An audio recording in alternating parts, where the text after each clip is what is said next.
Bismillahirrahmanirrahim. Halaman 8 yang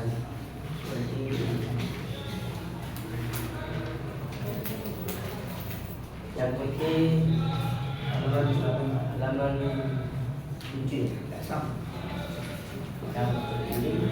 Yang ini halaman 8, yang putih halaman 7. Waqala berkata, wala fi'il madi berarti zamannya sudah selesai. Waqala sudah berkata al-allama, siapa orang yang sangat alim. Allama itu berarti isim fa'il yang berwakil jamak taksir. Alimun alimani alimuna wa ullamun wa alamatun.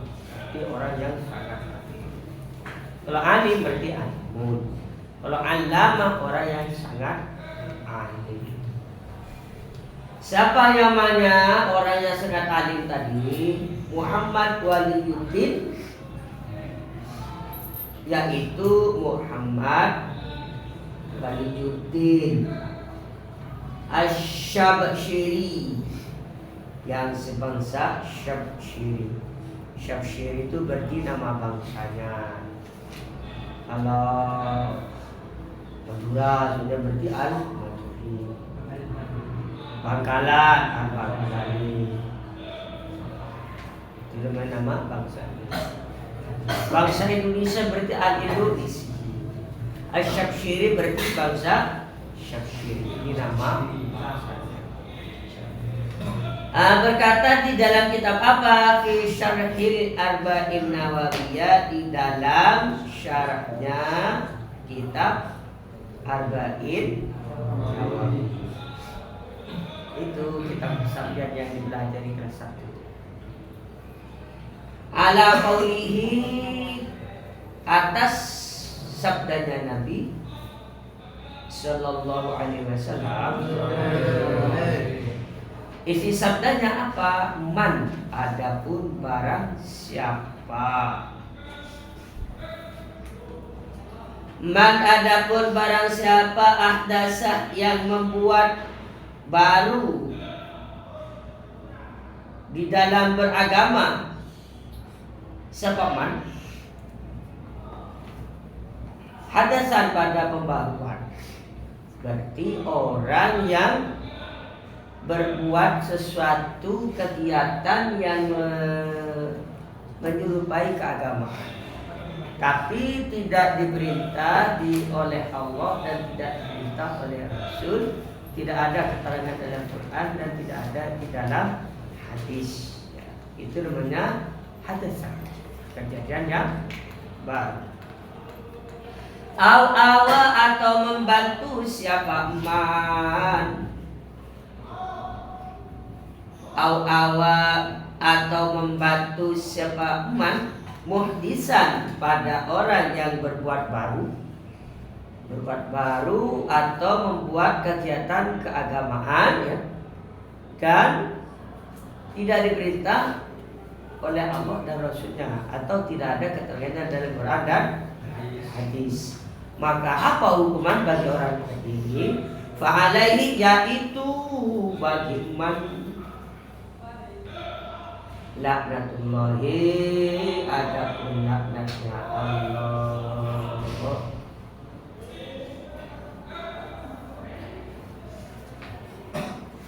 Wadakhalah, dan masuk. Wadakhalah, dan masuk fil hadis, dalam hadis. Apa yang masuk? Fa'ilnya dakhala al-uqudu, apa beberapa akad.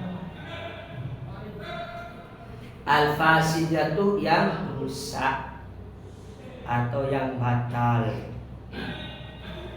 Wal hukmu, dan hukum, memberi keputusan.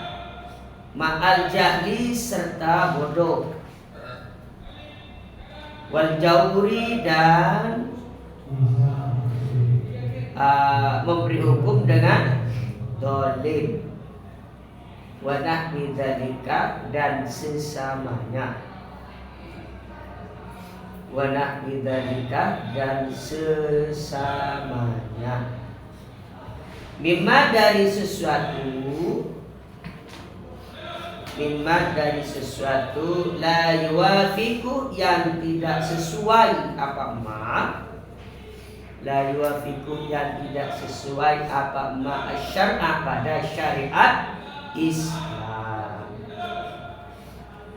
Ini berhadis yang berbunyi man ahdasa fi amrina ma laysa minhu fa huwa raddun. Itu sudah dijelaskan di awal. Man ahdasa fi amrina hada ma laysa minhu fa huwa raddun. Itu sudah dibahas.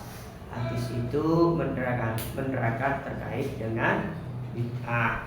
Dan hadis yang senada itu ini man ahdasa hadasa awa muhdisan fa alaihi la'natullah.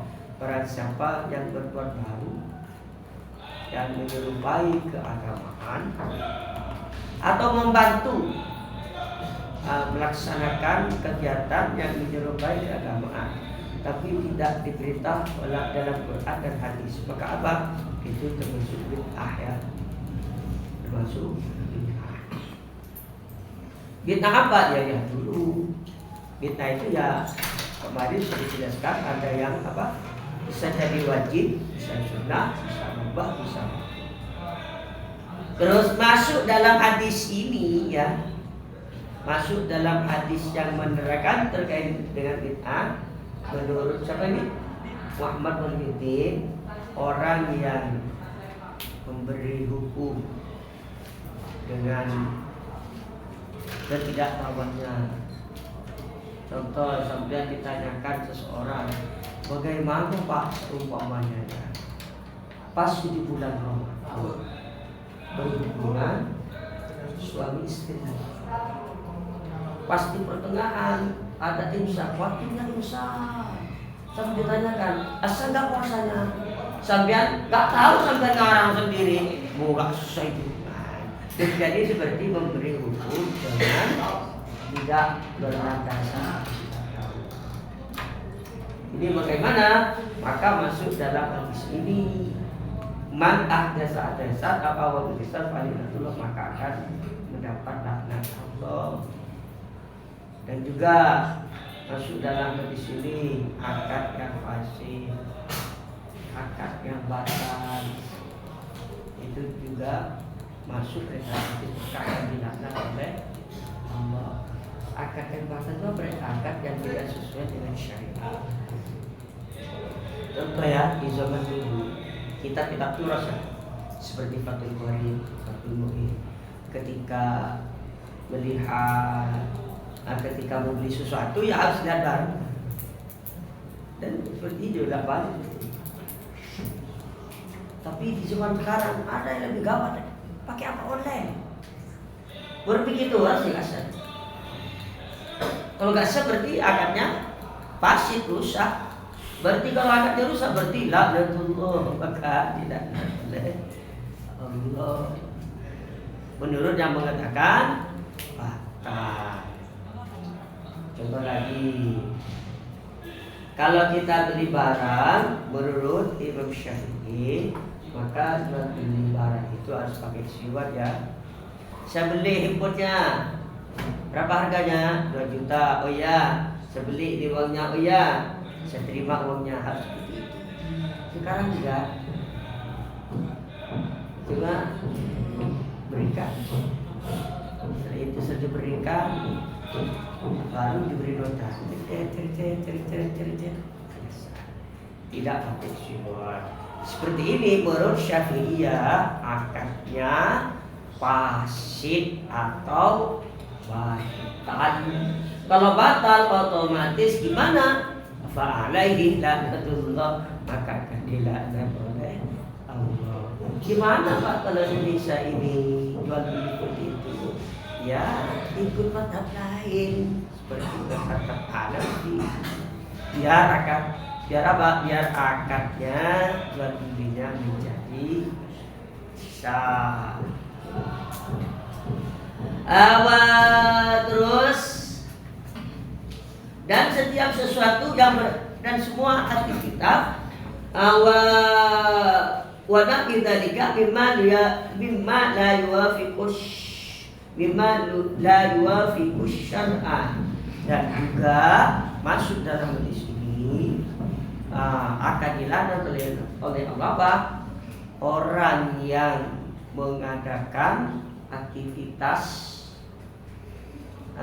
keagamaan, ya, menyerupai agama atau kegiatan yang lain yang tidak sesuai dengan syariat, maka di mana fa'alaihi laknatullah, maka akan dilaknat oleh Allah. Berarti termasuk bid'ah yang haram. Seperti apa? Haflah sebenarnya, ya, tapi jangan ini. Ya, haflah itu kalau penampilannya Banjari bagus, Javin bagus. Pak haflah penampilannya beda, diberi orkes. Kan dalam satu sisi ada baiknya kan.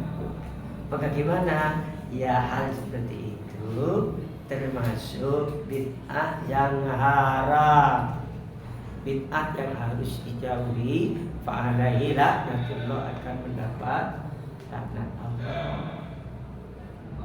Dan biasanya ya ada, tidak semuanya, ada di sebagian, hanya kejadian ya di masyarakat biasanya ketika lebar di akhir tahun atau Haflah itu terkadang ada penampilan yang tidak sesuai dengan syariat, membuka aurat, maka gimana? Yaitu perbuatan bid'ah apa? Bid'ah yang haram. Karena bid'ah haram, fa'alaihi laknatullah, maka akan dilaknat oleh Allah. Dan kegiatan-kegiatan yang lain, ya, kalian itu akan menghadapi kegiatan yang bebas nanti ketika kuliah. Iya. Karena itu bisa di sini di mana yang bid'ah yang boleh dikerjakan, yang sunnah dikerjakan, mana bid'ah yang harus dijauhi. Kalau banjiran itu Pak, itu bid'ah yang boleh. Nah, bid'ah yang boleh banjiran. Kalau ada sholawatnya itu Pak, bagus sholawatnya, iringan sholawatnya itu bagus yang sunnah. Wa kharaja, dan keluar, wa kharaja, dan keluar anhu dari emak, anhu dari emak, ma apa sesuatu, apa aktivitas atau kegiatan ya, layak rujuk yang tidak keluar apa ma, layak rujuk yang tidak keluar apa ma an dalil syar'i, dari dalil syariat Islam, an dalil syar'i, dari dalil syariat Islam, kal masaili ijtihadiyati, seperti beberapa masalah ijtihad, kal masaili ijtihadiyati, seperti beberapa masalah ijtihad, allati, yang laisa, tidak ada, allati laisa, yang tidak ada, bainaha, antara masailil ijtihadiyah, wa baina adillatiha, dan antara beberapa dalilnya masailil ijtihadiyah, rabitun, apa penghubung, rabitun, apa penghubung, illa, kecuali Dhannul mujtahidi, dugaannya atau persepsinya mujtahid atau asumsi ya. Dhannul mujtahidi apa tadi? Sangkaan, terus dugaan. Ini tidak termasuk perbuatan bid'ah, kegiatan keagamaan.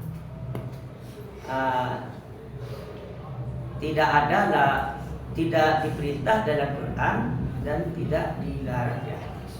Tapi kegiatan aktivitas tadi itu tidak melanggar syariat. Maka di mana? Maka kegiatan itu tidak termasuk bid'ah. Menurut siapa? Menurut Syekh Muhammad Waliuddin Asy-Syabsyiri. Seperti ijtihadnya para ulama, Imam Syafi'i, Hambali, Hanafi, dan yang lain-lain. Kitab yang kita pelajari, Fathul Muqim, Fathul Wahab, Fathul Qarib, itu hasilnya ijtihad itu. Lalu bagaimana seperti itu? Bid'ah apa enggak? Ya tidak bid'ah. Tidak bid'ah seperti itu. Mengapa? Karena tidak bertentangan dengan syariat. Contoh lagi ya. Contoh lagi. Seperti sholat qobliyah, ba'diyah. Sholat qobliyah Jumat. Sholat 2 rakaat sebelum sholat Jumat dan sholat ba'diyah Jumat 2 rakaat. Rasulullah tak pernah mengerjakan. Iya kan? Iya, mengerjakan. Terus mengapa kok di dalam kitab fikih Fathul Qarib disunahkan sholat sunat 2 rakaat sebelum Jumatan dan 2 rakaat setelah sholat Jumat? Dapat dari mana dalilnya? Yaitu hasil ijtihadnya Ashabus Syafi'i atau ijtihadnya para ulama. Hasil ijtihad mereka karena qobliyah Jumat, ba'diyah Jumat disamakan dengan qobliyah Zuhur dan ba'diyah Zuhur. Berarti tidak bid'ah. Contoh lagi, di dalam baca sholawat semuanya ya. Dalam baca sholawat itu Allahumma sholli ala Muhammad kan hasilnya. Kemudian ditambahi oleh orang menjadi apa? Allahumma sholli ala Sayyidina Muhammad. Ada mengatakan menambah seperti ini ya bid'ah ya. Mengapa bid'ah? Nabi sendiri tidak menambahi Allahumma sholli ala Sayyidina Muhammad. Tapi di dalam kitab di hadits Zain itu sunat menambahi Sayyidina. Allahumma sholli ala Sayyidina Muhammad wa ala ali Sayyidina Muhammad. Mengapa mereka itu kok mengatakan sunat menambahi ala Sayyidina Muhammad? Berdasarkan apa? Hasil ijtihadnya mereka ulama fikih. Berarti bid'ah? Berarti tidak bid'ah. Mengapa kok tidak bid'ah? Karena tidak bertentangan dengan syariat. Syariat kan tidak melarang. Dari hadisnya, dari Qurannya dilarang menambahi ala Sayyidina Muhammad. Gak ada. Karena gak ada dalam Quran dan hadis, makanya ulama itu ijtihad.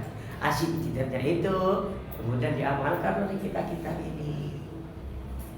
Dan hasil ijtihadnya tidak termasuk bid'ah karena alasan tadi tidak bertentangan dengan syariat. Terus dan yang lain saja. Seperti ayat baca ridha itu. Maksud Jumatan? Ya masyarakat muslimin, masyarakat mu'minin rahimahumullah. Ya. Di masa Rasulullah enggak ada. Dan tidak dilarang di dalam Quran dan tidak dilarang di dalam hadis. Maka di mana? Apakah fitnah? Ya tidak fitnah. Alasannya apa? Karena tidak bertentangan dengan Quran dan hadis. Meskipun tidak dikerjakan dulu dengan syahs. Contoh lagi, kalian baca nida di sholat tarawih. Saya kalau sholat sendirian tidak perlu baca nida. Atau sholat di rumah dan istri langsung. Allah Akbar. Tapi di sini ada Khalifatul Ula Abu Bakar As-Siddiq radhiyallahu anhu. Per daerah itu gak sama nidanya panggilannya. Iya kan? Sembilan kertas ini gak sama. Sampai ada cek di Google itu nida sholat tarawih bermacam-macam gitu. Tapi kalau di sini kemarin oleh saya harus pakai satu, harus biar seragam dan anak-anak dirafal. Hal seperti itu gimana? Ya tidak bid'ah menurut siapa? Syekh Muhammad Waliyuddin Asy-Syab'ili. Tapi menurut yang lain seperti Ibnu Abdul Salam, Syekh Zarruq itu termasuk bid'ah. Bid'ah apa? Bid'ah yang sunnah. Kita kan dibagi menjadi berapa teman? Jadi 5. Ada yang mengatakan dibagi 6, ada yang mengatakan 5. Terus juga tidak termasuk bid'ah antaranya apa? Wa kitabil mushafi dan menulis mushaf. Dan tidak termasuk bid'ah menulis Al-Quran. Bahkan menurut Ibnu Salam, menulis Al-Quran itu bukan hanya tidak bid'ah, tapi bid'ah yang wajib. Sudah diterangkan sebelumnya. Karena kalau nggak ditulis Al-Quran itu habis punah Islam ini. Karena ya kita belajar Islam dari Quran. Qurannya nggak paham, ke tafsirnya. Wa tahdidil madzahibi dan menetapkan beberapa madhab. Ini tidak bid'ah. Ada madhab Syafi'i, Maliki, Hambali dan beberapa madhab yang lain. Tapi madhab yang mutabarah yang dipakai di Indonesia itu 4 ya. Madhabnya Asy-Syafi'iyah, Malikiyah, kemudian Hanafiyah dan Hambali.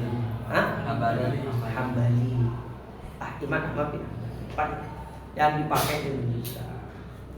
Kalau Anda sampai ke Mesir nanti ya, kalau di Mesir itu kata ahli yang ada di Mesir itu madhab yang dipakai itu ada 12, sehingga macam-macam.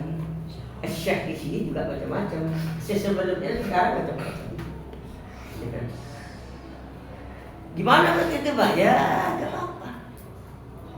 Kunutnya karena itu Syekh terkadang kunutnya ikut Syafi'iyah. Ikut apa Malikiyah? Kalau ikut Malikiyah berarti kunut itu tepatnya kapan? Setelah membaca surat. Setelah baca surat ya, setelah itu baru kunut, ruku dan langsung sujud. Malikiyah. Kalau Syafi'iyah berarti setelah baca surat, ruku, bangun dari ruku kita baru kunut. Makanya di sini sering terjadi terkadang lupa sedikit sudah sudah sujud Syafi'i. Karena itu waktu puasa kemarin sholat witirnya agak pernah kunut gak pernah kan? Saya gak mendohor daripada nanti anak-anak bingung harus ditegur. Mengapa? Ya kan kunut saja kan sunnah kan, masih nggak kunut kan sholatnya kan sah. Gak sujud sahwi sholatnya ya tetap sah. Ya kan itu saya biarkan daripada bingung deh. Ya daripada bingung terkadang saya lihat ada ikut ada enggak itu kebingungan itu saya paham. Kalau saya nggak masalah seperti itu. Kalau saya mau parokoh, kamu ribet ya sebenarnya parokoh selesai. Salam sedikit ya. Tapi kalau ini kita berkebingungan. Karena kalian biasa mengikuti apa? Syafi'iyah. Ketika prakteknya Malikiyah kebingungan semua. Diberi kunut sebelum tidur sudah bingung semua ini. Wa kutubun nahwi dan beberapa kitab nahwu. Mempelajari ilmu nahwu gimana ya bid'ah? Nah, apa? Tidak bid'ah. Padahal dulu Rasulullah tidak pernah, di masa Rasulullah Abu Bakar, Utsman itu tidak ada orang belajar ilmu nahwu. Nahwu itu diterapkan, dipelajari di masa Khalifah Syina. Awal hisabi dan belajar ilmu hisab. Wal hisabi dan belajar ilmu hisab. Ilmu hisab itu apa nih? Ya itu. Falak untuk mengetahui waktu. Kalau komputer hisab bisa buat kalender. Bahkan di Indonesia ini hisab itu sudah ada timnya ya. Tim ya ketika hampir bulan Ramadan ada timnya. Itu tim ilmu hisab yang mengadakan. Bagaimana belajar seperti ini? Rasulullah, di masa Rasulullah gak ada. Ya ada di masa sekarang. Gimana? Menurut Imam, sampai ini Imam Wahyuddin Asy-Syafiri, yaitu tidak bid'ah. Tapi menurut Ibnu Abdus Salam itu termasuk bid'ah, tapi wajib dilaksanakan. Sudah kan? Sudah ya. Itu dulu.